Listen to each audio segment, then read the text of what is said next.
Hey everyone, welcome back to my kitchen. This is Cece, and today we are going to make a no-knead bread. It is got a bit of crust, it's zero effort. Like seriously, this is like the stress and that you would go through trying to knead the bread, make the bread. If you're not a baker per se, you probably sort of stay away from bread. But let me show you this bread. It is so easy to make. And making bread has a reputation of being extremely high stress, right? Your forearms burning, pounding the dough away. But no-knead bread is the ultimate kitchen hack. Have your bread look like a rustic artisanal bread. Then, you know what? This is the recipe for you. It is so simple. And we are going to use time in our favor as opposed to manual labor. So, what do we need? We need some really simple ingredients. So we need some flour, some bread flour or some all-purpose flour. I'll talk about that in a second. You're going to need 3 cups of that. You are going to need a quick rise type of instant yeast, and you'll need a 1/4 teaspoon of that. You'll need a teaspoon of salt. I'm using sea salt. And I've just got heating up on the stove. You're going to need some hot water. You don't want your water to be more than 130 degrees Fahrenheit. You don't want it boiling. You want it to be lukewarm, because what we want to do is we actually want to wake up the yeast, and we don't want to cause a yeast suicide. Okay, so you definitely want to get your water, as I said, you want to get that water to about 130 degrees. And that's important why you need that at 130. Because what you want to do is you want to start, that's about 131. It'll come down to temperature when we go to use it. So what we're going to do is we're using the science of lazy, and we are going to develop the gluten in this bread, not with our hands, but with the fermenting and the length of time it's going to take for the fermenting. So, the chemical equation is flour plus time equals deliciousness, right? So what we're going to do is we're going to use that in our favor. So let's start getting this put together. And let me just move that over. And make sure that when you do measure your flour, you want it completely leveled off. So you need 3 cups of that. So let's talk about the flour. This is bread flour that I've pulled through. You can also use the all-purpose flour. Now, bread flour has about 12 to 14% protein within it, whereas all-purpose flour tends to be 9 to 12%. Now, you could do this recipe with all-purpose flour, but I caution you because there are definitely regional differences in how all-purpose flour is created. So in Canada, the all-purpose flour, for example, has a higher protein content than a flour in the States, for example. So the all-purpose flour in Canada is about 12 to 13%, whereas typically a US all-purpose flour tends to be a little lower than that, right? So what you want is you probably want to look at maybe using some bread flour if you're in the States. But in Canada, you could swap out the all-purpose flour.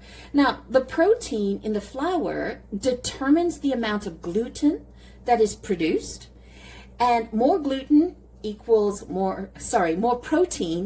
more gluten, right? So you get that chewier, tighter structure to the bread, and you get that, when you sort of like massage the bread like that, you get that nice bounciness to it. I'm using the bread flour. Again, it's your choice. You could do it with all-purpose as well. So this is really simple. You basically put in the flour into a bowl, and you put 1 teaspoon of salt, and a 1/4 teaspoon of the yeast. That's it. And we just mix that together.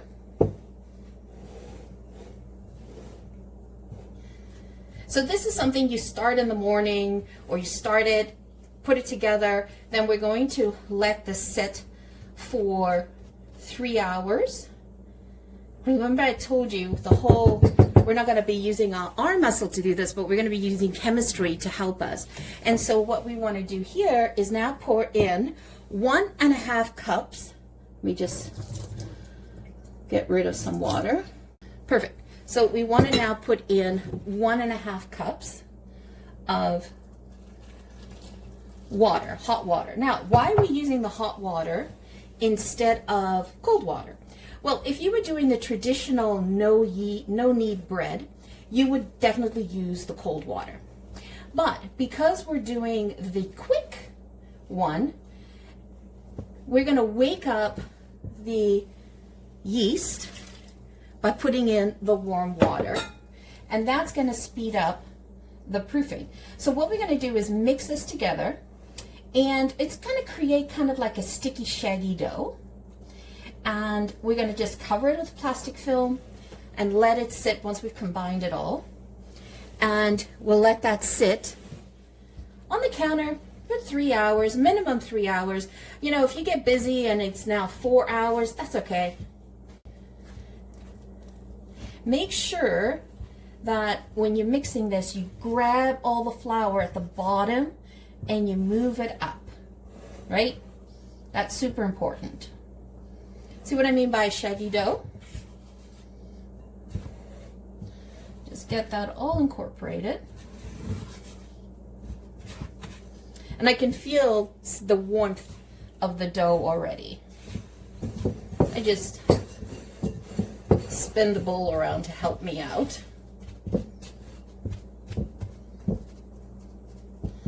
Okay. Make sure I don't have any flour pockets back there underneath. Let's incorporate that all. So it's definitely a shaggy dough, right? Okay. So now, this is how easy this is. Definitely sticky, by the way. Now, we literally just cover this in saran wrap.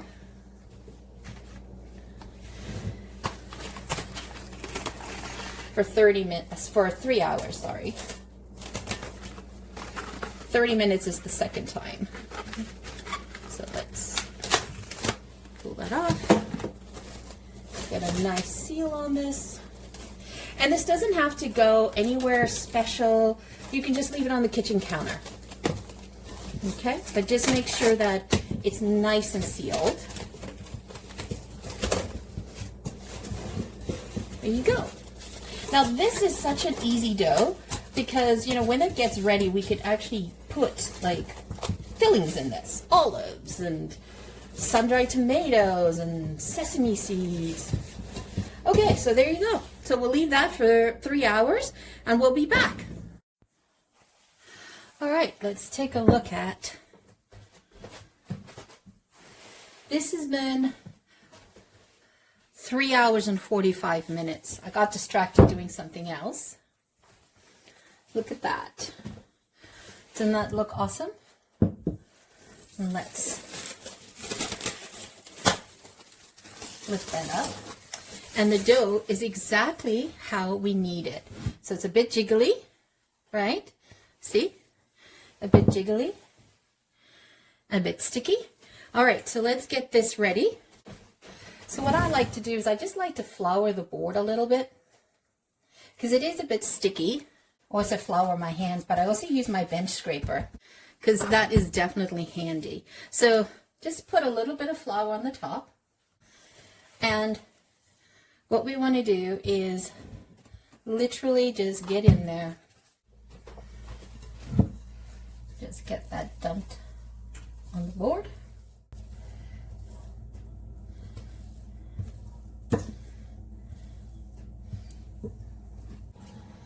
Just use your pastry scraper to, you don't want to knead it, but you just want to get it nice and folded into a ball. So you can take this edge, bring it in, bring it in, bring it in, bring it in. Just put that in a bowl and let hang for half an hour. So you want to grab some parchment paper and put that in a bowl, like I'm showing you here. And then what we're going to do is we're going to add in the dough into here.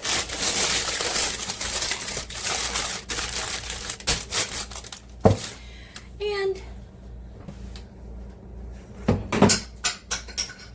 we just want to cover this until the oven comes up to temperature.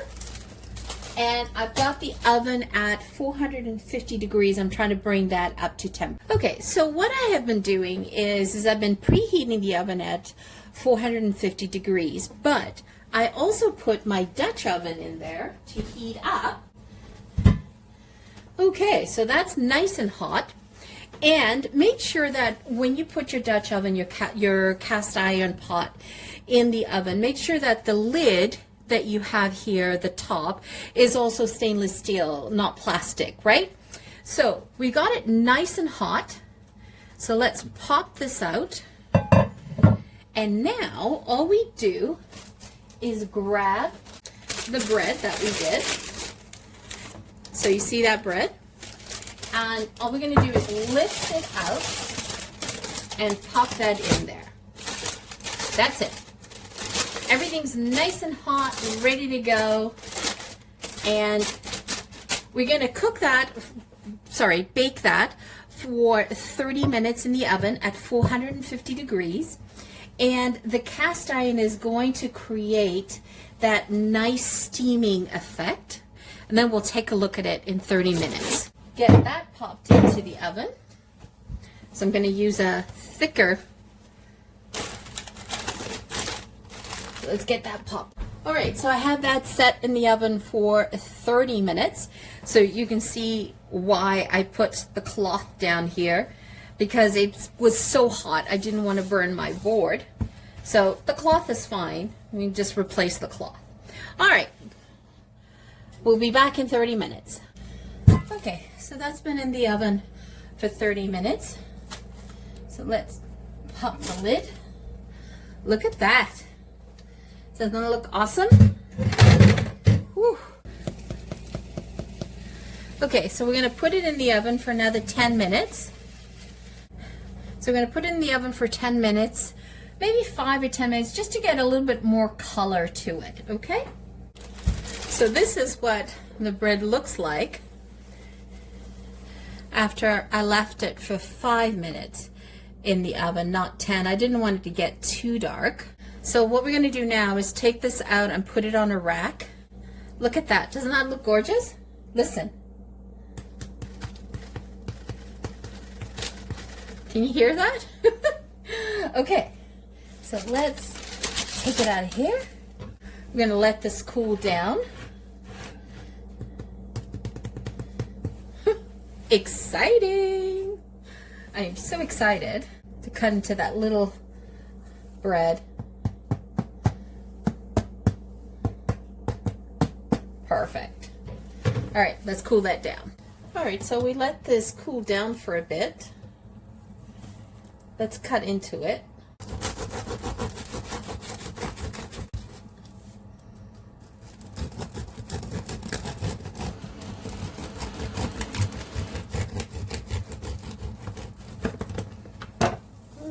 Look at that. And you feel, see? Isn't that perfect? And look at that, nice and thick.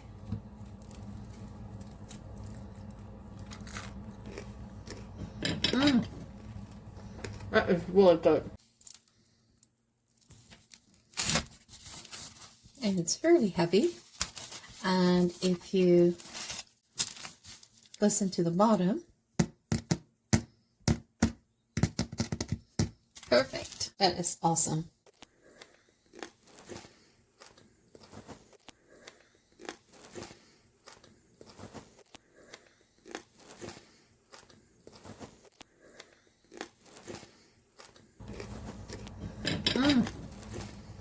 That is really good. Don't forget to hit subscribe.